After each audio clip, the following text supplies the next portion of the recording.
짠! 안녕하세요 여러분, 고수입니다. 고수고수 고고고. 계속 까먹고 다시 생각나고 까먹고 생각나고 까먹고 생각나고 까먹고 생각나고 까먹고 생각나고 까먹고 생각나고 쇠. 이번에 안 하면 정말 영영 까먹고 안 하겠다 싶어가지고 그래가지고 카메라를 켜봤어요. 고수의 MBTI를 알아봅시다. 무료 성격 유형 검사. 유튜브에서 많이 보던 화면이야. 가능하면 답변 시 중립을 선택하지 마십시오. 오케이, 알겠습니다. MBTI 알아봅니다. 다른 사람들에게 자신을 소개하는 것을 두려워합니다. 처음부터 이런다고? 처음부터 대답을 하기가 어렵다규? 아니지. 직업상 종종 주변을 무시하거나 잊어버리는 생각에 빠지곤 합니다. 이게 뭔 말이? 말이 약간 문장이 이상한데? 약간 동의. 이메일에 가능한 빨리 회신하려고 하고 지저분한 편지함을 참을 수 없습니다. 아니요? 중압감을 받을 때에도 쉽게 집착하게 집중력을 유지할 수... 뭔 개소리? 약간 직역이 돼버렸구나. 아니요? 유지할 수 없습니다. 보통 대화를 먼저 시작하지 않습니다. 동의. 완전 동의. 완전 소심함. 순전히 호기심 때문에 행동을 하는 경우는 거의 없습니다. 순전히. 또 이 하나하나에 또 신경 쓰게 되네. 그냥 대충 했다가 이상한 거 나올까봐. 그렇다. 자신이 다른 사람들보다 뛰어나다고 생각합니다. 그렇다. 어느 정도? 조금? 적응을 잘하는 것보다 체계적인 것이 더 중요합니다. 완전 동의. 집과 업무 환경이 잘 정돈이 되어... 비동의. 이건 여러분들도 같이 보셔서 아실 거예요. 거짓말을 할 수 없잖아. 고참들이 날 너무 잘 알아서. 주목받는 일에는 관심이 없어. 아니요, 비동의. 관종이에요. 본인이 창의적이기보다 현실적인 사람이라고 생각합니다. 비동의. 어느 정도 근데 완전 비동의는 아니야 또. 왜냐면 약간 사람들이 환상을 갖는 부분에 있어서 저는 환상을 안 갖고, 사람들이 환상을 갖지 않는 부분에 있어서 저는 환상을 좀 갖는 편인 것 같아요. 사람들 때문에 화나는 일이 거의 없습니다. 비동의. 감정의 기복이 심할 때가 있습니다. 동의. 동의, 모감. 토론 시 사람들의 민감한 반응보다 진실을 더 중요시해야 합니다. 어느 정도 동의? 인간이 좀 감정적인 사람이어서 진실이 더 중요하긴 한데 그게 잘 안 되는 그런 편인 거죠. 자신의 행동이 다른 사람들에게 어떠한 영향을 주는지에 대해 거의 걱정하지 않습니다. 아니요. 직업상 또 이게 직업 때문에 더 그런 게 있네. 그때그때 몰아서 처리하는 편입니다. 넵! 넵! 맞습니다. 종종 다른 사람들을 부러워합니다. 네, 종종. 부러워하지 않나 보통? 재밌는 책이나 비디오 게임이 종종 사교 모임보다 더 낫습니다. 당연한 거 아니야? 당연한 거 아니야? 전형적인 집순이들은 모두 이렇게 했을 것 같아요. 계획의 수립과 이행은 모든 프로젝트에서 가장 중요한 부분입니다. 계획보다 실천이 중요하냐, 실천보다 계획이 중요하냐, 이거를 묻는 건가? 꼭 그렇지만은 않다고 생각해요. 공상과 아이디어 때문에 흥분하는 일은 없습니다. 아니요. 상대방이 이메일에 재빨리 회신하지 않을 경우 본인이 말실수를 했는지 걱정하기 시작하면 내 소개야. 이건 나야. 나잖아. 나 진짜 맨날 그러는데. 근데 보면 항상 실수가 있으니까 실수를 안 하면은 걱정 안 하는데, 그렇게 걱정돼서 보면은 항상 실수를 했다? 그래서 자꾸 보게 돼. 부모로서 자녀가 똑똑하기보다는 착하게 성장하기를 바랍니다. 근데 참 사람이 똑똑한 거랑 착한 거랑 되게 달라요. 착하면서 똑부러진 거랑 똑똑해서 똑부러진 거랑 다르듯이 그래도 인성이 중요하다고 생각합니다. 인성과 자기 자신을 바라보는 가치관. 그렇기 때문에 동의. 다른 사람들이 본인의 행동에 영향을 주는 것을 허용하지 않습니다. 내가 영향받기 싫어도 받을 수밖에 없어요. 일 자체가. 자꾸 아까부터 직업 특성상 뭐 이런 얘기를 많이 하는데, 허용하지 않으면 살아갈 수 없어. 나는 이제 평생. 꿈이 현실 세계와 사건에 중점을 두는 경향이 있습니다. 이 꿈은 어떤 꿈을 얘기하는 걸까? 뭐 어떤 꿈이든 비슷한 것 같긴 한데. 아니요. 비동의. 정장을 요하거나 역할극 활동을 수반하는 사교 모임에 가는 것을 즐깁니다. 정장을 요하는 건 뭐지? 아무튼 역할극 좋아하니까, 뭐 꽁트 이런 거 좋아하니까. 터무니없지만 흥미로운 생각을 하며 시간을 보냅니다. 동의. 구체적인 계획을 갖고 시간을 보내기보다 다소 즉흥적으로 움직입니다. 조금 동의? 이거는 뭐 맡은 일에 따라 다르죠. 다소 내성적이고 조용한 성격입니다. 내성적이긴 한데 조용하진 않은데. 대외적인 나와 대내적인 내가 달라서. 하지만 동의. 중요한 결정을 내려야 할 때 일반적으로 가슴보다 논리가 더 중요합니다. 논리가 더 중요하지. 하지만 가슴도 중요하지. 불안하다고 느끼는 경우는 거의 없습니다. 맨날 너무 불안해. 너무 불안해서 문제야 나는. 일정표를 만들어 잘 지킵니다. 아니요? 나를 너무 잘 알겠는데? 이거 내가 아니라 우리 고참들이어도 내 대신 이거 해줄 수 있겠는데? 협동 작업을 수행하는 경우 협력적인 자세보다 올바르게 행동하는 것이 더 중요합니다. 협력적인 자세가 협동 작업을 하면서 올바른 행동 아니야? 협동 작업에선 협력적인 자세가 더 중요하지. 많은 사람들과 시간을 보낸 후에 에너지가 넘친다고 느낍니다. 아니요. 기가 빨린다고 생각해요, 저는. 굉장히 지쳐하는 스타일인 것 같아요. 종종 물건을 제자리에 두지 않습니다. 종종? 비동의. 완전 제자리에 안 둬. 완전. 거의 뭐 이걸로는 뭐 인간 쓰레기인데 그냥? 스스로 정서적으로 매우 안정되어 있다고 생각합니다. 비동의. 많은 사람들 앞에서 말할 때 침착함을 유지하기가 힘들다고 생각합니다. 아니요? 대체로 상상보다는 경험에 더 의존하는 편입니다. 왜 이렇게 어렵냐 질문이. 상상하는 것보다 경험이 더. 아니요. 방에 사람들이 가득 찬 경우 방의 중앙보다는 벽 가까이에 자리합니다. 그렇다. 시간이 부족할 때까지 일을 미루는 경향이 있습니다. 네. 스트레스를 받으면 무척 불안해합니다. 네. 권력을 지는 것보다 다른 사람들의 호의를 얻는 것이 더 보람 있다고 생각합니다. 호의가 계속되면 그게 권리인 줄 알아요. 네. 항상 책, 예술 또는 영화 등 색다르고 다양한 해석이 가능한 것에 관심이 있습니다. 네. 종종 사회적 상황에서 주도적으로 행동합니다. 아니요. 완전 아니지. 저는 열정적인 중재자예요. 마음이 내향형에 더 가깝고 에너지가 넘치네.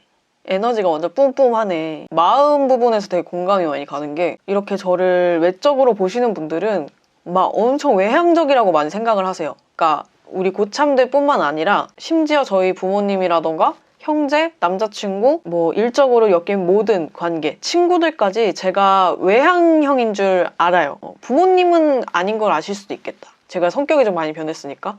근데 사실 엄청 내성적이에요. 엄청. 겉으로 보여지는 게 굉장히 외향적으로 보이는 거고 외향적으로 행동을 해요. 근데 그거는 어떻게 보면 좀 특이한 게, 내성적인 거를 감추려고 더 외향적으로 활동하는 게 있고, 제가 막 사람과의 정적을 되게 못 견뎌하는 편이라 그 정적을 메우려고 막 일부러 더 막 깝치고 막 이럴 때가 있거든요. 그래서 정말 친한 친구나 가족들은 알아요. 더 신나하고 더 오버하고 더 떠들면은 그게 되게 어색해하는 거라는 걸 알죠. 본성은 원칙주의형? 자아가 왜 이래? 자아가 신중이 97%라고? 자아가 뭐 왜 이렇게 압도적이야 이거. 자아. 중재자형 사람은 최악의 상황이나 악한 사람에게서도 좋은 면만을 바라보며 긍정적이고 더 나은 상황을 만들고자 노력하는 진정한 이상주의자입니다. 간혹 침착하고 내성적이며 심지어는 수줍음이 많은 사람처럼 비추어지기도 하지만 이들 안에는 불만 지피며 활활 타오를 수 있는 열정의 불꽃이 숨어 있습니다.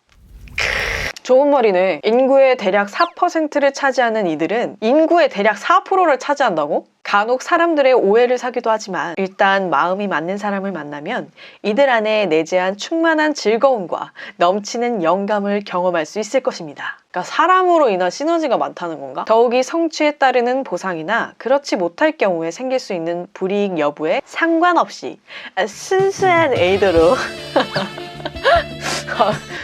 의도로 인생의 아름다움이나 명예, 그리고 도덕적 양심과 미덕을 쫓으며 나름의 인생을 설계해 나갑니다. 그리고 그러한 본인들의 생각과 행동에 자부심을 느끼기도 하는데 이는 마땅한 일입니다. 하지만 모든 사람이 그들의 생각 뒤에 숨은 동기나 의미를 정확히 파악하지 못하는데 이는 자칫 이들을 외톨이로 만들 수도 있습니다. 되게 공감 간다. 나만의 원리 원칙이 있는 것과 그걸 다른 사람들이 이해해주지 못해서 외톨이가 된다라는 이게 되게 공감이 많이 되네요. 조언 같은 명언도 있네요. 금이라고 해서 다 반짝이는 것은 아니고 헤매고 있다고 해서 모두 길을 잃은 것은 아닙니다. 이 말 너무 좋은데요? 헤매고 다니는 자가 모두 길을 잃은 것은 아니다. 너무 위로되는 말이야 이거. 오래되었어도 강한 것은 시들지 않으며. 이거 되게 좋은 말인데? 불현듯 위로를 받아버렸어. 적절한 은유나 이야기를 통해 그들의 생각을 상징화하여 다른 이들과 깊이 있는 의사소통을 한다는 점입니다. 이거 약간 제가 유튜브를 하는 그런 목적과 목표와 그런 맥락과 굉장히 비슷한 이야기예요. 그리고 제가 예전부터 하고 싶었던 그런 모든 장래 희망들이 다 이런 식이거든요. 뭔가를 내가 상징적으로 만들어서 사람들의 마음을 움직이는 그런 일을 하고 싶었어요. 뭐 그림을 그린다던가 글을 쓴다던가 드라마 작가가 된다던가 막 이런 일 되진 못했지만 그들이 가지고 있는 비밀을 은유적인 방법이나 작품 속 허구 인물을 등장시켜서 표현하기도 합니다. 다른 식으로 해석해보면 내 이야기를 안 하면 내 생각을 밖으로 어떻게 해서든 안 비춰내면은 답답해서 죽을 것 같은 그런 사람이다? 어떻게 해서든 티를 내는 사람이다? 약간 이렇게 해석할 수 있나요? 다른 외향적 성격 유형에 속하는 사람과 달리 소수의 몇몇 그리고 의미 있다고 판단되는 한 가지 목표에만 관심을 기울이는 등 한 번에 많은 일을 달성하려 하지 않습니다. 저를 아시는 분들이 보면은 웃을 것 같은데요? 진짜 그렇거든요. 그러니까 두세 가지를 분명히 알려줬는데 그 중에 하나를 강조하면은 아 그렇구나 이러고 하나만 만일 모든 사회학을 근절하는데 그들이 할 수 있는 일이 한정되어 있음을 깨닫는 순간 이들의 에너지는 빛을 잃고 좌절감을 맛보거나 처한 상황에 압도되기도 합니다. 그리고 이는 밝은 장밋빛 미래를 함께 꿈꾸며 가까이에서 지켜보는 다른 이들의 마음을 안타깝게 하기도 합니다. 좀 슬프다. 꾸준한 관심을 가지고 이들을 지켜보지 않으면 이들은 연락을 끊고 은둔자 생활을 하기도 합니다. 씨 소름 돋아. 그리고 추후 이들을 현실 밖으로 다시 돌아오게 하기까지 주위 사람들의 많은 에너지와 노력을 필요로 합니다. 맞아. 되게 겉으로 외향적으로 보이지만 한번 은둔자의 길을 걸어가면 그냥 아주 그냥 깊은 어둠 속으로 그냥 다 그렇지 뭐. 넘치는 영감과 인간의 친절함 그리고 따뜻한 마음으로 세상을 바라봅니다. 희망적이네. 내 성격으로 인한 좌절을 겪지 않게 하기 위해서 장점과 단점을 딱 짚어주면서 희망적인 내일까지. 와우. 이거는 좀 맞는 것 같아요. 다른 사람들을 지배하는 데 관심이 없으며 지배적인 태도를 전혀 신경 쓰지 않습니다. 지배를 했던 적도 있죠. 뭔가 리더의 자리에 있었을 때도 있었지만 뭔가 지배를 하고 싶어서 리더를 한 건 아니고 그냥 마땅한 사람이 없어서 한 거다. 예전에 브이로그에서도 얘기한 적 있는 것 같은데 뭔 말인지 약간 모르겠는 말도 있네. 엄청 정확하다기보다는 따져보면 완전히 이런 사람은 아닌데 넌 이런 사람이야. 넌 이렇게 할 수 있는 사람이야. 이런 잠재력이 있는 사람이야. 이렇게 얘기를 해주면서 고민에 대한 그런 대안도 마련해주고 어떻게 생각을 하면 좋을지 그런 거를 알려줘서 되게 좋은 것 같아요. 저의 약점 이것 좀 너무 이타적. 나도 내가 알아. 내가 실용적이지 않은 걸. 낭만적인 관계는 뭐지? 연인과의 관계를 얘기하는 건가? 뭔 말인지 잘 모르겠어. 파트너의 즐거움을 최우선으로 하는 것을 선호하는 애정이 관대합니다. 재미없다. 낭만적인 관계는 좀 재미가 없네. 진정한 친구는 별로 없는 경향이 있지만 소름. 레알 별로 없음. 사회적인 측면에서 이 유형이 갖는 문제는 이중성이래요. 생각보다 제가 많이 이중성이 있죠. 보여지는 거랑 보여지지 않는 게 굉장히 다르거든요. 근데 이거는 아무도 몰라요. 왜냐면 보여지는 것과 보여지지 않는 게 친한 사람과 친하지 않은 사람 또는 모니터로만 만나는 이런 구독자분들과 저의 관계와 친구와 저의 관계가 다른 게 아니라 그냥 어떤 사람을 대할 때의 모습과 사람을 대하지 않는 모습의 이중성이 엄청 커요. 다 그렇겠지만 뭐 정도의 차이겠죠? 중개자 성격 유형을 가진 사람들은 자녀에게 열린 마음을 유지하고 자녀가 자신에 대한 이해력을 갖도록 함으로써 자유로울 것입니다. 개인의 책임감으로 자유를 인도하는 일련의 도덕과 가치를 확립시켜 주려고 노력할 것입니다. 굉장히 제가 되고 싶은 부모의 표상이네요. 물론 어렵겠지만 제가 생각해도 제 성격에 막 자유롭게 할 것 같진 않아요. 불안감이 너무 크기 때문에 굉장히 걱정은 많이 할 텐데 정말 제가 원하는 부모, 제가 되고 싶은 부모의 모습 엄격함 없이 자신이 좋아하는 일을 할 수 있기를 바랍니다. 누구나 그렇지 않나 근데? 오늘 제일 많이 하는 말 누구나 그렇지 않나? 그러니까 일도 시키는 대로 되게 잘하고 열심히 하는데 그 열심히 하고 막 어떤 성과를 내고 싶고 막 인정을 받고 싶다는 그 욕구 때문에 더 회사와는 어울리지 않는 사람이라고 생각을 하는 것 같아요. 막 칭찬이 고파서 그런 게 아니라 이 어떤 일을 내가 열심히 했을 때 보람을 격하게 느껴야 다음 일에 열정을 갖는 편이거든요, 저는. 그래서 뭔가 스스로 일하고 스스로 만족하는 걸 더 선호하는 편인 것 같아요. 인터넷은 전 세계의 블로그 및 프리랜서 작업의 기회를 제공합니다. 뭐 유튜버 하라는 건가 이거? 좀 쉽게 이렇게 정리해 놓은 게 있어가지고 보면은 타고난 예술가, 관행을 따르지 않는 팀 플레이어, 예외적으로 유능함, 깊이 있는 평등주의자, 고독을 사랑함, 흔들리지 않는 신념, 경청하는 능력, 보이지 않는 것을 느끼는 것, 커뮤니케이션을 통해 협업을 하는 데에 매우 능함, 그들은 다른 사람들의 도움이 되는 것을 좋아한다. 보통 이러한 성향을 가진 사람이 종사하는 직업은 순수 예술, 패션 디자이너, 그래픽 디자이너, 멀티미디어 아티스트 또는 애니메이터, 편집가, 영상 편집, 통역가, 사진가, 작가 이런 게 있네요. 있네. 평소에 생각이 많고 많은 사람들과 어울리기보다 소수의 사람들과 함께 시간을 보내는 것을 즐기고 계획적으로 행동하기 어려워한다는 점. 이게 저의 성향을 가진 사람들이 많이 공감한 내용이라고 해요. 너무 나잖아, 근데. 너무 나야. 제가 이 MBTI를 하면서 느낀 게 뭐냐면은 막 자기소개서 쓰는 거 어려워하시는 분들, 뭔가 나를 표현하는 거 어려워하시는 분들은 MBTI를 해가지고 나는 어떤 사람인가에 대해서 탐색을 해보는 거 좋은 것 같아요. 되게 어렵거든요, 그게. 논리정연하게 딱 나를 표현하는 그런 걸 잘 못하는 사람들이 있어요. 저도 잘 못하지만 모든 사람들이 처음엔 잘 못해요. 나를 잘 알지 못하는 경우도 많고. 취준을 하고 있다거나 뭔가 면접을 준비하고 계시는 분들은 이 MBTI 검사를 꼭 해보시면 좋을 것 같아요. 중학생, 고등학생 때 적성검사 같은 거 많이 하잖아요. 그 적성검사랑은 좀 많이 다른 것 같아요. 내가 잘하는 거랑 내가 관심 있는 거 위주로 막 선택하다 보면은 내 적성이 그냥 대충 각 나오거든. 그때 그 시즌에 맞춰서. 뭐 그런 거 있잖아요. 내가 지금 미술을 하지 못하는 상황인데 내가 미술을 좋아하고 미술을 잘하면 미술가 하라고 나오는 게 그런 게 약간 적성검사 같거든요. 짜증나. 나는 그래서 적성검사가 되게 짜증났어요. 내가 못하는데 자꾸 그거 하라고 하니까 당연한 걸 자꾸 말해주는 것 같아서. 근데 MBTI 한번 꼭 해보고 싶었는데 재밌네요. 뭔가 또 재미있는 건덕지를 찾아서 돌아오도록 하겠습니다. 고수의 MBTI 끝! 평범해도 좋아요, 구독 괜찮아. 평범해도 괜찮아.